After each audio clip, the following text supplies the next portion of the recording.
Sir இன்னைக்கு என்ன sir topic நம்ம வியூவர்ஸ்க்கு நம்ம சொல்ல போறோம்? சார் இன்னைக்கு வந்து ஒரு கமெண்ட்ல ஒருத்தர் கேட்டிருந்தாருங்க, பெஸ்ட் ஃபண்ட் எல்லாம் நீங்க இப்போ போட்டு ரொம்ப நாள் ஆச்சு, அது ஒவ்வொரு கேட்டகரிலையும் கொஞ்சம் சொல்லுங்கன்ட்டு.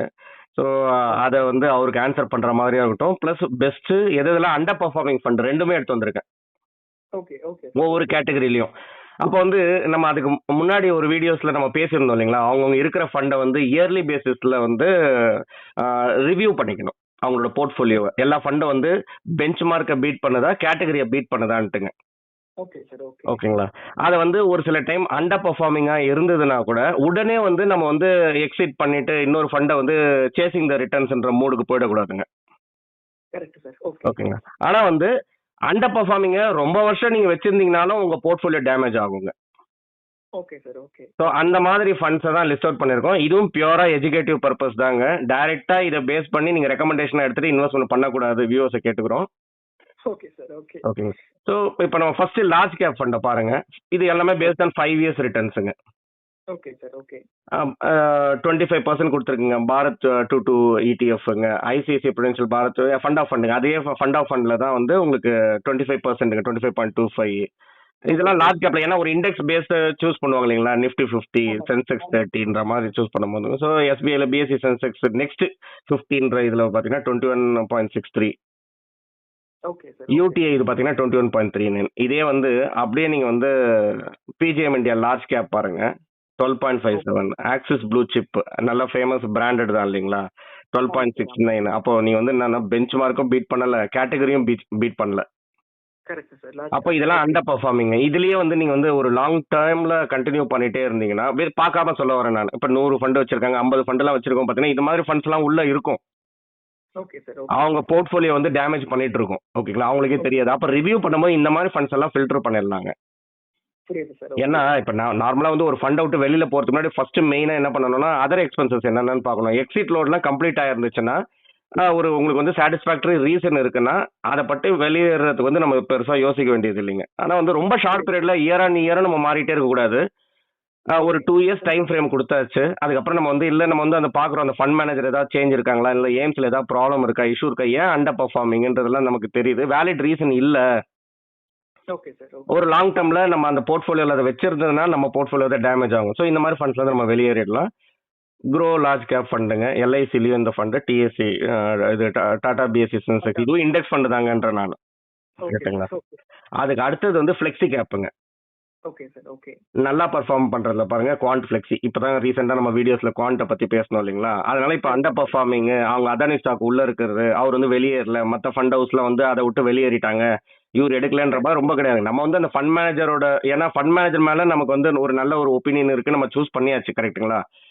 அவர் வந்து என்ன கன்விக்ஷன்ல இருக்காரோ, ஒரு சில fund house fund manager decision எடுத்துட்டு அந்த பர்டிகுலர் ஸ்டாக் விட்டு வெளியேறலாம். Correct sir. ஒரு சில ஃபண்ட் ஹவுஸ் பார்த்தீங்கன்னா, இது ஸ்பெஷலி இந்த குவாண்ட் பத்தி நம்ம பேசும்போது இன்னொன்று என்ன பேசணும்னா, அவங்க வந்து மெயினா பேஸ் பண்றது வந்து அவங்களோட அனாலிட்டிக்ஸ் டேட்டாங்க. ஆமா சார் ரிசர்ச் அவங்களுக்கு கிடைக்கிற டேட்டா வச்சு அவங்க பேஸ் பண்ணி டிசிஷன் எடுக்கிறது தான் அந்த ஃபண்ட் மேனேஜர் நம்ம அட்டன் பண்ற மீட்டிங்ஸ்லாம் அவரோட ரிவ்யூ சொல்றதுங்க. ஸோ அவங்களுக்கு வந்து அந்த மாதிரி டேட்டால அந்த மாதிரி ஒரு கன்விக்ஷன் இருக்குதுன்னா அவங்க அதை தான் எடுப்பாங்க. நீங்க அதை கண்டினியூ பண்ண உங்களுக்கு சூட்டபிலிட்டியா இல்ல, உங்க ரிஸ்க் ப்ரொஃபைலுக்கு இது மேட்ச் ஆகல, உங்க ஐடியாவும் அந்த இதுவும் மேட்ச் ஆகலைன்னா நீங்க குவாண்ட் விட்டு வெளியே வந்துடலாம். Correct sir okay. இது 5 இயர்ஸ்ல பாருங்க குவாண்ட் நல்லா தான் இருக்கு. பராக் பாருங்க, நம்ம எல்லாமே லாஸ்ட் ஃபிளெக்ஸி கேப் கம்பேர் பண்ணும்போது பேசின ஃபண்ட்ஸ் தாங்க. JM flexi cap, ICICI Prudential focused equity, HDFC retirement savings fund, இது எல்லாமே வந்து நல்லா இருக்கு. எது இதெல்லாம் நல்லா பர்ஃபார்ம் பண்ணலன்னா ஆக்சிஸ் ஃபோக்கஸ் ஃபண்டுங்க 11.39 தான். அதுலயே டிஃபரன்ஸ் நீங்க பாத்தீங்கன்னா தெரியும். ஒரு பராக் பாருக்கு பாத்தீங்கன்னா 24 கொடுத்துருக்கு, ஆமா சார் ஆமா, அதுக்கு பாதி கூட இல்லைங்க. குவாண்ட் ஃபிளெக்ஸி கேப் பாருங்க 30% கொடுத்துருக்கு, 30.9, 31%, 11ங்க. அப்போ இதுல உங்களுக்கு தெரியுது இல்லைங்களா எவ்வளோ எந்த அளவுக்கு அண்டர் பர்ஃபார்மிங்ன்ட்டு.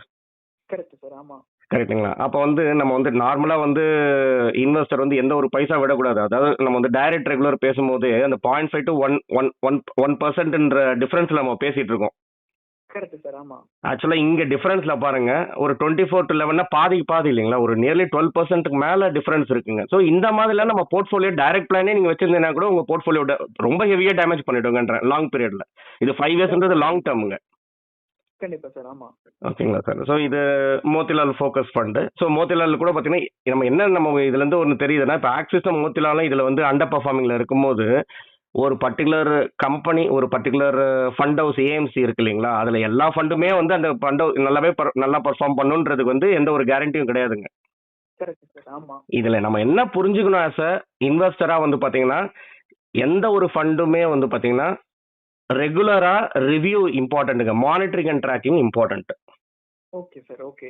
அதுக்கு அடுத்தது மிட் கேப் கேட்டகரியில பாருங்க, நல்ல பெர்ஃபார்மர் அப்படின்னு எடுத்தீங்கன்னா, Motilal Oswal, HDFC mid cap, Nippon India growth இது வந்து ட்ரெடிஷ்னலாவே நல்லா பெர்ஃபார்மிங் ஃபண்டுங்க. Long term, long history track ரெக்கார்டுங்க. எவ்வளவு பேர் இந்த ஃபண்ட்ல இன்வெஸ்ட்மெண்ட் பண்ணி வீடுலாம் வாங்கினவங்களா இருக்காங்க. அதெல்லாம் நீங்க கூகுள் சர்ச்ல போட்டீங்கன்னாவே வருங்க. அதுல இன்வெஸ்ட்மெண்ட் பண்ணி வீடு வாங்கினவங்க ரெக்கார்டு இல்லைங்களா? அப்படி சொல்ல வரேன் நான். அந்த அளவுக்கு லாங் டேர்ம், அதாவது இப்போ இந்த ஃபண்டுனா வந்து 20-25 இயர்ஸ் நம்ம இன்வெஸ்ட்மெண்ட் ட்ராக் ரெக்கார்ட் இருக்குன்னா, அப்ப இயர் ஆன் இயர் பார்க்கணுன்றது தான் நம்ம வந்து இங்க வந்து நம்ம திரும்ப திரும்ப ஸ்ட்ரெஸ் பண்ண விரும்புறது. புரியுது. போட்டுட்டு 10 இயர்ஸ் மறந்துருங்கன்றது சொல்ல வரல. அந்த டிஃபரன்ஸ் மட்டும் புரிஞ்சுக்கணும் வியூவர்ஸும் இன்வெஸ்டர்ஸும் தான். Correct sir. கரெக்ட். ஓகேங்களா சார்? இதே மிட் கேப்ல பாருங்க, BGM India mid cap, axis mid cap, UTI mid cap. ஏன்னா எனக்கு யூடிஐ பத்தி எல்லாம் நிறைய பேர் ஆர்கியூ பண்ணவங்களா இருக்காங்க. இன்வெஸ்டருக்கு எனக்கு கால் பண்ணிட்டுங்க, சார் நீங்க பேசும்போது யூடிஐ பத்தி எல்லாம் பேசவே மாட்டீங்களா? நம்ம வந்து எந்த ஒரு ஃபண்ட் ஹவுஸுக்கும் பயாஸ் கிடையாதுங்க. நல்லா பெர்ஃபார்ம் பண்ணாங்கன்னா நல்லா பெர்ஃபார்ம் பண்றாங்க, கண்டிப்பா சார். நல்லா இல்லைன்னா பெர்ஃபார்ம் பண்ணலாம் பெர்ஃபார்ம். இப்போ யூடிஐ நீங்க சொல்றீங்க, ஓகேங்களா? இப்போ எஸ்பிஐ கூட பாத்தீங்கன்னா நல்லா பெர்ஃபார்ம் பண்ற ஃபண்ட்ஸும் இருக்குது, நல்லா பெர்ஃபார்ம் பண்ணலன்னா சொல்றோம் இல்லைங்களா? அந்த மாதிரி தான் இந்த யூடிஐ பாருங்க, அவங்க வந்து 14.84% கொடுத்துருக்காங்க. அதே சேம் டைம் மோத்திலால் பாருங்க 31. அப்ப டபுள் கிட்ட ரிட்டர்ன்ஸ்ல டிஃபரன்ஸ் வருது இல்லைங்களா? 3 இயர்ஸ் ரிட்டர்ன்ஸ்ல. ஆமா. அதுல இருந்து நீங்க மினிமம் நீங்க எடுத்துட்டீங்கன்னா கூட எடல்வைஸ் மிட் கேப், அதுக்கப்புறம் மஹிந்திரா மண்டலைஸ் மிட் கேப் பாத்தீங்கன்னா 22% வருதுங்க. Correct sir. ஆமா. ஓகேங்களா? இதுலயே ரொம்ப பெரிய டிஃபரன்ஸ் இருக்கு. ஸோ நம்ம இது பார்த்தோம்னா நம்ம அந்த கம்பாரிசன்ல உங்களுக்கு ஆட்டோமேட்டிக்கா தெரிஞ்சிருங்கன்ற ஒரு 3 இயர் பீரியட், 4 இயர் பீரியட், 5 அதுக்கப்புறம் நீங்க வந்து இந்த டைம்ல வந்து அந்த ஃபண்ட் அண்டர் பெர்ஃபார்மிங் கன்சிஸ்டன்டாவே கண்டினியூஸா, அதாவது குவார்டைல் ரேங்கிங்ல சொல்றோம் பாருங்க, ஓரளவுக்கு கன்சிஸ்டன்சி ரெக்கவர் ஆகுறாங்க, அப்போ வந்து கண்டினியூ பண்ணலாம். இல்ல வந்து ரிகவர் ஆகுறாங்க, திரும்ப அண்டர் பெர்ஃபார்மிங், ரிகவர் ஆகுறாங்க, அண்டர் பெர்ஃபார்மிங், அப்படின்னா வந்து கன்சிஸ்டன்சி இல்லைன்றதுன்னு புரிஞ்சுக்கலாம். Correct sir. ஆமா. கண்டினியூஸா அண்டர் பெர்ஃபார்மிங் இருந்தா அந்த ஃபண்ட் விட்டு வெளியே வரது நல்லது இல்லைங்களா? கண்டிப்பா சார். ஆமா. ஓகேங்களா சார்? அதுக்கு அடுத்தது வந்து ஸ்மால் கேப் கேட்டகரி. அதுல வந்து அகைன் லீடர்ஸ்லாம் பாருங்க, Nippon India small cap, Bandhan small cap, Quant small cap, Tata small cap, Invesco இதெல்லாம் நல்லா இருக்குங்க. Okay sir. ஓகே. அதுலயே இதுல வந்து PGIM India, Aditya Birla Sun லைஃப்ங்க, கோட்டாக்கு, அப்புறம் வந்து ஐசிஐசிஐ ஸ்மால் கேப், இது எல்லாமே பாத்தீங்கன்னா கன்சிஸ்டன்டா அண்டர் பெர்ஃபார்மிங் இருக்குன்றத அவங்க போர்ட்ஃபோலியோல இந்த மாதிரி ஃபண்ட்ஸ் இருந்ததுன்னா என்னைக்கு அவங்க என்ட்ரி கொடுத்தாங்கன்றது இம்பார்ட்டன்ட். எக்ஸிட் லோட்லாம் இல்ல அப்படின்னு இருந்துச்சுன்னா இதை பத்தி கொஞ்சம் ரிவ்யூ பண்ணி டிசிஷன் எடுத்துக்கலாங்க. Okay sir. புரியுது. ஓகே. அதுக்கு அடுத்தது வந்து அக்ரெசிவ் ஹைபிரிட் கேட்டகரி ஃபண்டுங்க.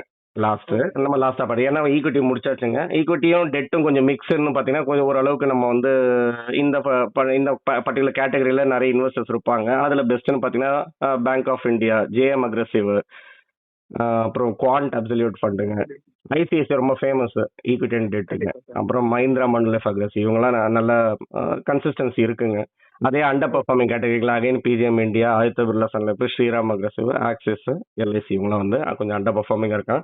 ஸோ நம்ம இதோட நம்ம இந்த எப்படி வந்து நம்ம வந்து போர்ட்ஃபோலியோல பார்த்துட்டுங்க டிசிஷன் எடுக்கணுன்றத பத்தி டிஸ்கஸ் பண்ணியாச்சுங்க. ஸோ அவங்க வந்து போர்ட்ஃபோலியோல வந்து எல்லா கேட்டகரியும் இயர்லி ஒன்ஸ் இந்த மாதிரி கம்பேர் பண்ணிட்டுங்க ஒரு லாங் டேர்ம்ல கன்சிஸ்டன்டாவே அண்டர் பெர்ஃபார்மிங்கா இருக்காங்கன்னா, கன்சிஸ்டன்டா பெர்ஃபார்மிங்கா இருந்தா வச்சுக்கோங்க, அண்டர் பெர்ஃபார்மிங்கா இருந்தா வெளியில ஏறதுக்கான டிசிஷன் இதை பார்த்து நம்ம எடுத்துக்கலாம் sir. Okay sir. Okay. Okay sir, இதோட நம்ம இந்த வீடியோட எண்டுக்கு வந்தாச்சுங்க. ஓகே சார், இன்னொரு இன்ட்ரெஸ்டிங்கான வீடியோல திரும்ப வந்து உங்களை ரீச் பண்றேன். கண்டிப்பா சார். ஓகேங்க. இது வரைக்கும் நம்ம வியூவர்ஸ் இது வரைக்கும் நம்மள கண்டென்ட்லாம் பார்த்துட்டு சப்ஸ்கிரைப் பண்ணாதவங்க சப்ஸ்கிரைப் பண்ணிக்கலாம். நம்மளோட டெலகிராம் சேனலும் ஆக்டிவா இருக்குங்க சார். அதில் நிறைய மியூச்சுவல் ஃபண்ட்ஸ் ரிலேட்டட் இன்ஃபர்மேஷன்ஸ்லாம் ஷேர் பண்றோம். அதுலயும் நம்ம டிஸ்கிரிப்ஷன்ல ஆட் பண்றோம், அதுலயும் ஜாயின் பண்ணிக்கலாம் சார். இன்னொரு இன்ட்ரெஸ்டிங்கான கண்டென்ட்ல உங்களை திரும்ப வந்து ரீச் பண்றேன். ரொம்ப நன்றி சார். நன்றி சார்.